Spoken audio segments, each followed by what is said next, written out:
Halo teman-teman, sekarang kita udah ada di Pusat Budidaya Penyu Taman Nasional Kepulauan Seribu. Nah, hewan penyu ini adalah salah satu hewan langka yang dilindungi pemerintah teman-teman. Jadi, mari selamatkan penyu. Ayo kita ikut ke dalam. Sebelum kita membahas tentang penyu, kita kenali dulu tentang pulau ini ya. Pulau Pramuka merupakan salah satu pulau di Kepulauan Seribu dan sekaligus menjadi ibu kota kabupaten loh. Pulau ini dapat ditempuh 2,5 jam dari Jakarta dengan menggunakan perahu motor dari Pelabuhan Kali Adem Muara Angke atau dengan speedboat dari Dermaga Marina Ancol. Nah, pusat sanctuary penyu di Pulau Pramuka ini baru diresmikan 3 tahun yang lalu pada tanggal 30 Juni 2019. Jenis penyu yang pernah dilestarikan di sini ada 2 nih Milover, yaitu penyu sisik dan penyu hijau. Yang menariknya adalah penyu-penyu ini merupakan 2 dari 7 spesies penyu yang ada di dunia loh. Indonesia bahkan memiliki 6 dari 7 spesies tersebut. Ketujuh spesies penyu itu antara lain penyu hijau atau Chelonia midas, penyu sisik atau Eretmochelys imbricata, penyu Kempsritley atau Lepidochelys kempi, penyu lekang atau Lepidochelys olivacea, penyu belimbing atau Dermochelys coriacea, penyu pipih Natator depressus, dan yang ketujuh penyu tempayan atau Caretta. Dari ketujuh jenis ini, hanya penyu Kempsritley yang tidak pernah tercatat ditemukan di perairan Indonesia nih Milover. Penyu sendiri adalah kura-kura laut yang dapat ditemukan di semua samudra di dunia. Menurut data para ilmuwan, penyu sudah ada sejak lebih dari 100 juta tahun yang lalu atau seusia dengan dinosaurus. Dan walaupun seumur hidupnya berkelana di dalam air, hewan kelompok vertebrata ini harus sesekali naik ke permukaan air untuk mengambil nafas loh, karena dia bernafas dengan paru-paru. Jadi sama nih dengan kita Milovers. Oh ya, untuk karcis masuk hari libur ke Taman Nasional ini harganya 7.500 ya Milovers. Sedikit info nih buat Milovers. Penelitian tes cangkang yang dilakukan oleh Profesor Taksonomi di Cina menyatakan bahwa penyu tertua di akuarium Guangzhou berusia sekitar 400 tahun. Loh, kenapa penyu bisa hidup begitu lama ya? Ini ternyata karena penyu memiliki metabolisme yang lambat. Penyu sendiri dapat memperlambat detak jantungnya hingga 9 menit antar detaknya. Karakteristik ini memampukan mereka untuk melakukan penyelaman hingga 5 jam loh.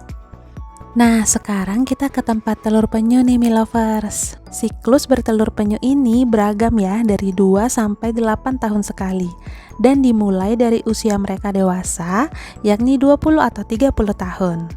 Besarnya telur penyu itu seperti bola pingpong ya Milover, dengan diameter rata-rata 5 sampai 6,5 cm. Telur penyu berwarna putih dan kulitnya lembut, agak liat seperti kertas dan cukup tebal. Dalam keadaan mentah, telur penyu ini tidak akan pecah bila terjatuh ya Milover, berbeda dengan telur lain seperti telur ayam. Nah, putih telurnya ini juga tidak mengeras walaupun sudah lama direbus. Kayak mirip bola apa ya? Iya, pingpong. Meja tuh, ini sama sih bolanya. Mirip banget. Bang, tanda-tandanya dia mau menetas gimana? Nah. Ini tertimbun tuh. Oke. Tanda-tandanya dia menetas. Pertama gini, kalau untuk penyu, kalau dia sudah mulai menetas, kalau di alam maupun di ember ini, pasti di bagian ember ini ada penurunan tekstur dari tanahnya. Kenapa? Karena di dalam telurnya itu dia berongga. Dia berongga yang memungkinkan pada saat dia menetas, dia akan menggali sebuah lubang dan tanahnya pasirnya itu akan turun. Terus yang kedua, nanti akan muncul tuh kepalanya satu ke atas. Gitu. Jadi kalau misalnya dia sudah muncul kepalanya di sebuah pasir, kita nggak boleh paksa dia untuk ngambil. Nggak boleh dicabut, biarin aja. Kenapa? Takutnya di bagian embrionya itu masih mengisap atau melengket di kulitnya ataupun di haratasnya. Kalau kita paksa nantinya adalah ada kelainan, lahir dengan prematur. Oke? Kan ini ada 40 misalnya. Dia sekali netas, sekali nongol semua, nggak semua tidak di sini 40 Enggak. nongol. Beda selisih jam ataupun hari. Misalnya di hari ini dia nongol sekarang 20 ekor misalnya. Nanti jam berikutnya 4 jam kemudian nanti ada lagi tuh muncul Bu. Gitu. Jadi enggak menemukan enggak Tadi saya bingung ada 40 telur kalau sekali nongol muat tidak? enggak.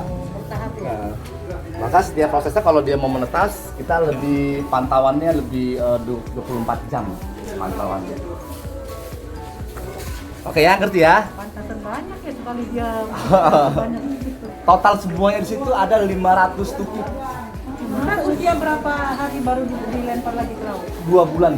Oh 2 bulan. Sebenarnya si usia ini udah dirilis, bahkan belum Usia berapa itu? 2 bulan, tapi belum ada berita acara perilisan. Oh gitu. Jadi kita nggak semena-mena sebagai pengurusnya langsung udah rilis ke 2 bulan juga.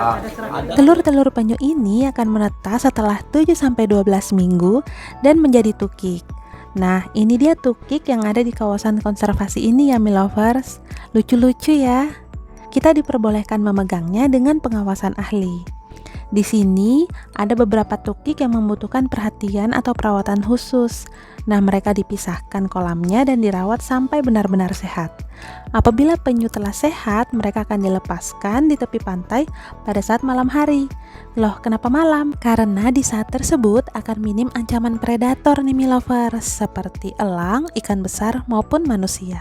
Nah, semoga cerita kita mengenai penyu ini bisa menambah rasa cinta dan peduli Milovers terhadap penyu ya. Dan suatu saat bisa ikut melestarikan penyu di negeri kita yang tercinta ini. Sekian video kita kali ini, see you in the next video and bye-bye!